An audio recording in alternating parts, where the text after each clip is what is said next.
қайғыртады. Сөз ғашық қылады. Сөз дұшпандық жасайды. Сөз шабыттандырып жігерлендіреді. Сөз үнжұрғанды түсіріп кері тартады. Сөз дұшпандық жасайды. Сөз соғыс отын аулатады. Сөз суырылған қылышты қынына қайта кіргізеді.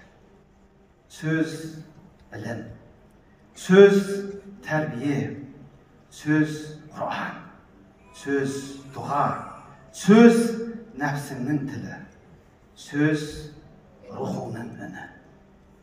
Сөздің осындай алапат құдіретін білген қазақ жылы сөз жан семіртеді. Жақсы сөз жарым ырыс. Немесе жылы-жылы сөйлесең, жылан діннен шығады.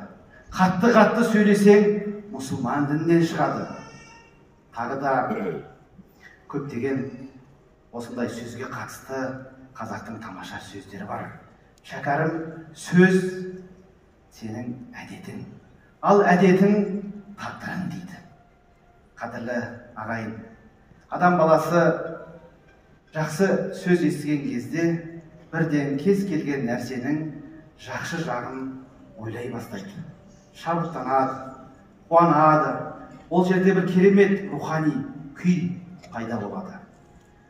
Сөздің қадірін түсінген көптеген мотиваторлар дейміз, шабыттандырып жүрген адамдар, тұлғалық даму бойынша дәріс беріп жүрген кісілер аффирмация деген дүниені көп насихаттап жүр. Аффирмация дегенді мен бір отырыста байқап қалдым. Бір кісі мен мықтымын, мен мықтымын, мен мықтымын деп кәдімгі тәспі тартып отыр. Мен бұл не десем, бізге жаңағы аффирмацияны үйретті. Осы тұлғалық даму бойынша жаңағыдай сенімі сетінеген адамдар осыны көп қайталаса, өз-өзіне деген сенімділік пайда болады екен деген әңгімені айтты. Басқа бір танысым айтады, бір қыз тура сондай заманауи тәсілін алып алған, электронды. Сонымен отыр дейді, мен әдемімін, мен әдемімін, мен әдемім деп күніне 1000 рет айтады екен. Өзінің түр-әлпетінде комплексі бар, ұялатын қыз болса керек. Басқа біреу мен баймын, мен баймын, мен баймын деп күніне 500 рет айтуды үйге тапсырма ретінде берді дейді. Мен осының бәрін естігеннен кейін осы кітапта арнайы сөздің құдіреті, сөздің адамға ықпалы жайлы жаздым. Әсілінде сөздің құдіреті көп, оны мойындаймыз. Бірақ жаңағыдай күніне мен 1000 рет мен мықтымын деп қайта-қайта қайталаған адам, ол жетістікке жеткен кезде тәкаппар болып шығады. Мен жеттім, өзімнің мықтылығыммен жасадым деген ой, түсініп, миында, жүрегінде әбден сіңіп қалыптаспады. Ондай адам жетістікке жеткен кезде Құдайды ұмытып тәкаппарланып шыға келеді. Ондай жетістікке жетпей қалған адамдарға менсінбей қарайтын мінез тауып алады. Немесе мен әдемін деп жүрген қыз өмірде өзінің ондай өзі айтқандай әдемі емес екенін түсінген кезде күйзеліске тап болды. Мен баймын деп жүрген адам сол өзінің ойындағы мақсатына жете алмай қалса, тағы да депрессияға ұшырайды. Бұл демек, бұндай аффирмация біздің жол емес. Мұсылманға тән емес. Ал біз қалай жасағанбыз? Біз Алла Тағаланың көркем есімдерін көбірек зікір ету арқылы өзіміздің бар істеп жүрген ісімізді Аллаға тәуекел ету арқылы, Аллаға сенім арту арқылы біз нәтижелі жемісті келешекке қадам басамыз. Мысалға, кәсіппен айналып жүрген кісі Я Раззақ деген есімін көбірек айту керек. Рызық беруші Алла Тағала маған адал рызқыңды бере көр деп тілеу. Әрине, әрекетің жасайсың, қарекетіңді түгелдей орындайсың, бірақ соңында сіз сол әрекеттерді істеп жүріп, Алла Тағалаға тәуекел етесіз. Артыңызда бүкіл нәрсені қолында ұстап тұрған, құдіреті шексіз, қазынасы, ырыс пен берекеге толы Алла Тағалаға сенім артқан боласыз. Жаңадан бір кәсіп бастайын деп жатқан кісі жаңа есіктерді қағу үшін я Фаттах деген есімін көбірек айту керек. Яғни мол мүмкіншілік сыйлаушы, есіктерді ашушы деген сөз. Денсаулық сұрап жүрген кісі я Шафи есімін көбірек айту керек. Жүрегіне мейірім, жұмсақтық сұрап жүрген кісі Алла Тағаланың я Уәдуд деген есімін көбірек айту керек. Біздің әжелеріміз, аталарымыз осы зікірді үнемі қайталайтын. Қолдарында тәсбихі бар, ауыздары тек қана зікірмен болатын. Сол зікір қазіргі айтып жүрген біздің аффирмациямыз былайша айтқан кезде. Ендеше, қадірлі ағайын, қазір Алла Тағаланың көркем есімдері әсем де әдемі дауыспен осында шырқайтын болады. Құдай қаласа рухани күйді сезінетін боламыз. Алдарыңызда дінтанушылардан құралған хикмет тобы, Алла Тағаланың көркем есімдері қабыл алыңыздар.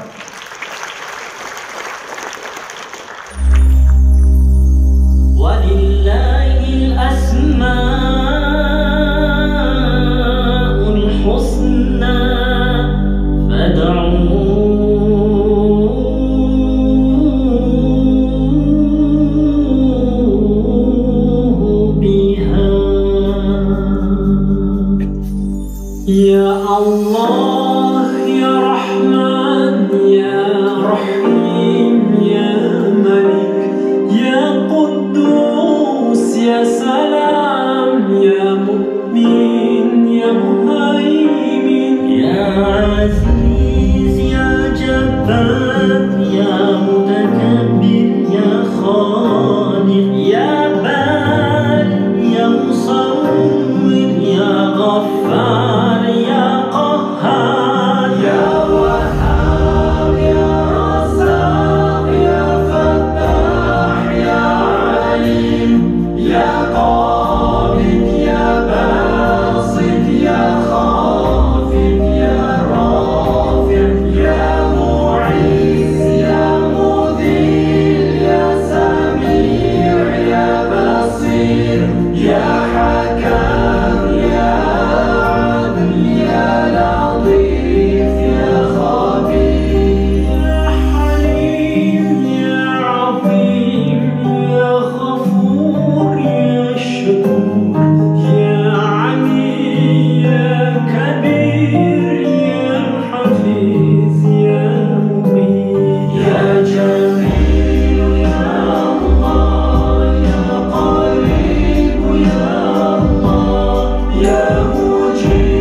صلاة وألف سلام عليك يا رسول الله.